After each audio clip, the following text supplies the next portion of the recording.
Hey, Carl, great to see you. Welcome back to the program. Thank you. If I had to summarize what I think has happened, because he did lose 10 points, what we were calling the Berlin bounce, it has to do with the world celebrity issue, the arrogance issue, the hubris issue that you have talked at length about, citizens of the world, the race card as he played with, oh, I won't look like those other guys on a dollar bill, and you know, the key to the energy crisis is inflating your tires. Is this now becoming cumulative? Is he almost becoming a caricature? I get the sense that you can feel a shift in people's opinions of what they were thinking about Barack Obama 6 months ago versus what they're thinking about him today. If you were advising Senator McCain, how would you tell him to best take advantage of this? It's like these guys take pride in being ignorant. That was Senator Obama on the campaign trail responding to the Republican Party's mockery of his energy plan. The RNC handed out these tire gauges to the press corps. We continue now with Fox News contributor, we call him the architect, as the president does. Karl Rove is with us. We have 70% of our oil imported. $700 billion annual transfer of wealth to foreign countries.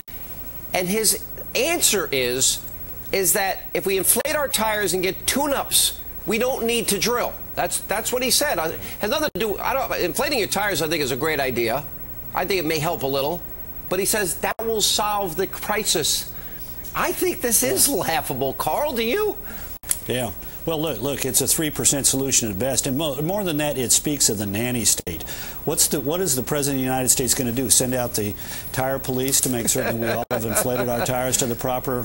I actually called on my radio show for the Department of Tire Inflation that we need. Yeah. Okay. Well, I saw three things here. I saw anger. I saw the arrogance that you first pointed out, condescension, and I didn't hear a plan to solve the high price of gasoline. Yeah. What did you hear? No, in fact, we have this artificially reduced supply. We have the equivalent of all the oil in the Mideast if we add the oil shale in Colorado, Utah, and Wyoming, and yet we're dependent on foreign oil.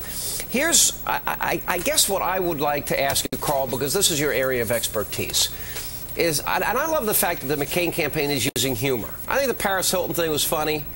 I think, but they have not exploited the fact that Barack Obama has not stuck to a single position since he was running against Hillary Clinton. He's basically adopted Hillary's platform. Why don't they exploit that, and how could they do it in a way that you think would be effective? 50s? Did he say that? Barack Obama is the post-racial candidate. Remember, he said that. Now, when John McCain, when the North Carolina Republican Party ran ads that mentioned Jeremiah Wright, which, by the way, is a legitimate issue, John McCain was lectured by Barack Obama supporters that he should condemn it. So why shouldn't the post-racial candidate, and that's Barack Obama, condemn the use of the race card? Bill Clinton said that Obama played the race card against him. Answer my question. I'm asking, no, but you're not listening to what I'm saying. Bill Clinton says he played the race card, if John McCain says he plays the race card, if he uses the words, oh, by the way, they're going to try and make you fear me, after all, I'm black, that's not playing the race card? He's not in this Tennessee race. Do you understand that? I'm talking about the Barack Obama is not in that race. He said in Jacksonville. You can't ask the question and answer it also. Barack Obama already gave a major address on race during this campaign. McCain saying. All right, what is John McCain saying about race? Let me ask. What has he said? If you hang on, we're going to ask Jesse a question. Now, Bill Clinton said that they played the race card against him, meaning Barack Obama, and that they had planned to do so from the very beginning. Yes. He said in June that he said they're going to, say he has a funny name, they're going to try and play a fear card, and after all, they're going to tell you he's black. Now he's saying he doesn't look like those guys on a dollar bill. Is that the race card, and did he, as the McCain camps claims, play it from the bottom of the deck?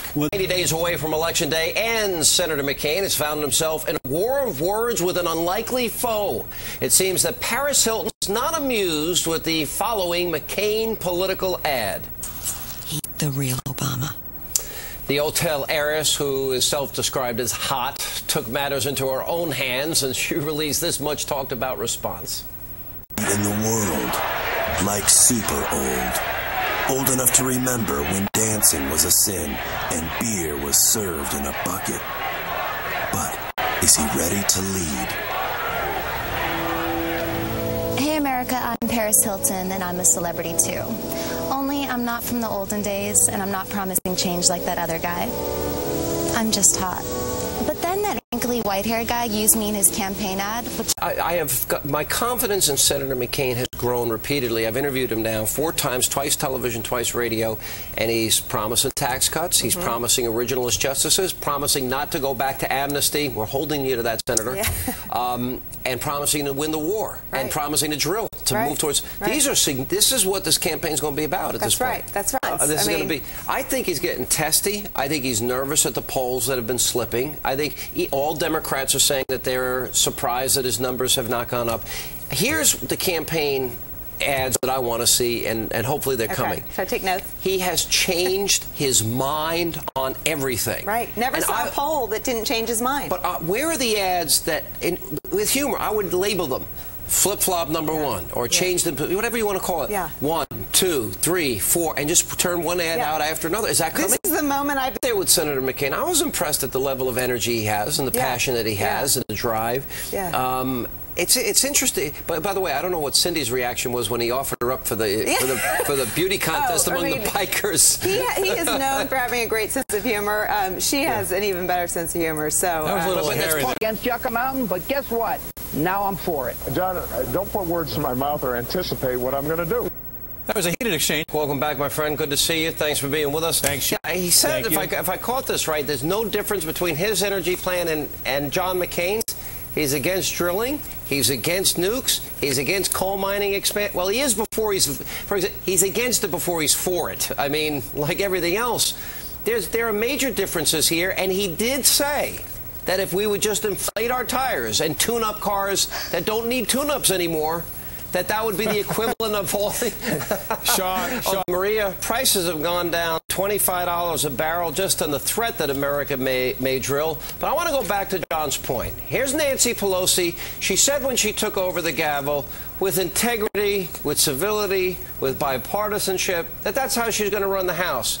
She adjourns to go on vacation to sell her book, slams down the gavel, shuts off the lights, shuts off the C-SPAN cameras, and this is somebody who supports the fairness doctrine. Why not allow this debate that we have congressmen staying and not going on vacation? Why not free these people up and let them be seen on C-SPAN? Would you support free speech? The plans that Democrats have put out there. They're against drilling, and they're against the vote on the Republican plan, which is all of the above.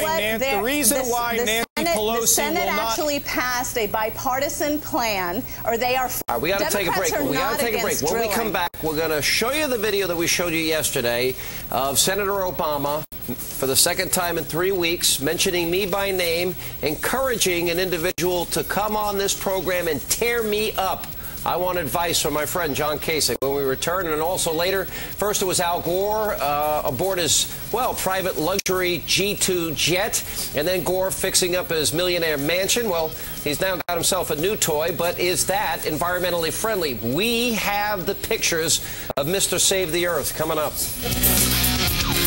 Our next president, he will, in fact, lead not only the Democratic Party, but this entire country from a culture of criticism to a culture of recognition. Thank you. All right, well, that's pretty good. I might have to put Mr. Burgess on Fox News. You know, give him... I'll put Mr. Burgess up against Sean Hannity. He'll tear him up. Now, there it is, Barack Obama trying to send a surrogate to tear me up. And by the way, Mr. Burgess has agreed to be right here on the Fox News channel Sunday night, 9 o'clock, Hannity's America, and he's going to be tearing me up. Now, the question is, Senator Obama, and I want to challenge you again. We have repeatedly invited you to come on this program. You have said you would meet with rogue dictators like Kim Jong-il and Mahmoud Ahmadinejad without preconditions.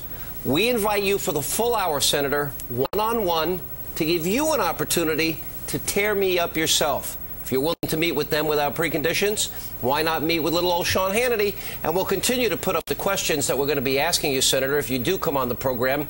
You once said that Iran is a tiny country and not a serious threat. 2 days later, you said Iran is a grave threat. If you come on the program, We'd like you to answer that question. That's one of many. And we continue now with our panel. And John Kasich, I think there are a lot of questions that Barack Obama has not been asked. I think he's gotten a free pass from the media. And now he has to send surrogates out to tear up little old Sean Hannity because he doesn't have the courage to answer them here. He's welcome on the Fox News channel. You know, not one, but can you believe it? 2 outlets. What? This time, appearances may be deceiving. The designer of the boat, Bill Austin, said that the engine's powered by biodiesel fuel, that solar panels will be installed shortly, allowing the vehicle to power itself, and maybe this will become the hybrid of house boats. So this is all bio. Can I ask you a question? Yeah. You know, we have all the athletes in China. Right. And, you know, they're all wearing masks because of the smog. And they said it was a mist. That's what the Chinese whatever it is. Can I ask you a question? Why does Al Gore always bash America and America's impact on global warming? Because we have to take personal risk. I'm answering. Why haven't we heard one peep out of Mr. Gulfstream? Well, why we heard one peep out of Mr. Well, SUV? I only have 15 seconds here because the show's about to end. But he does talk about it on China. A global scale. He doesn't just knock America. Why isn't he in China attacking By them? the way, it's not about him. Why? It's about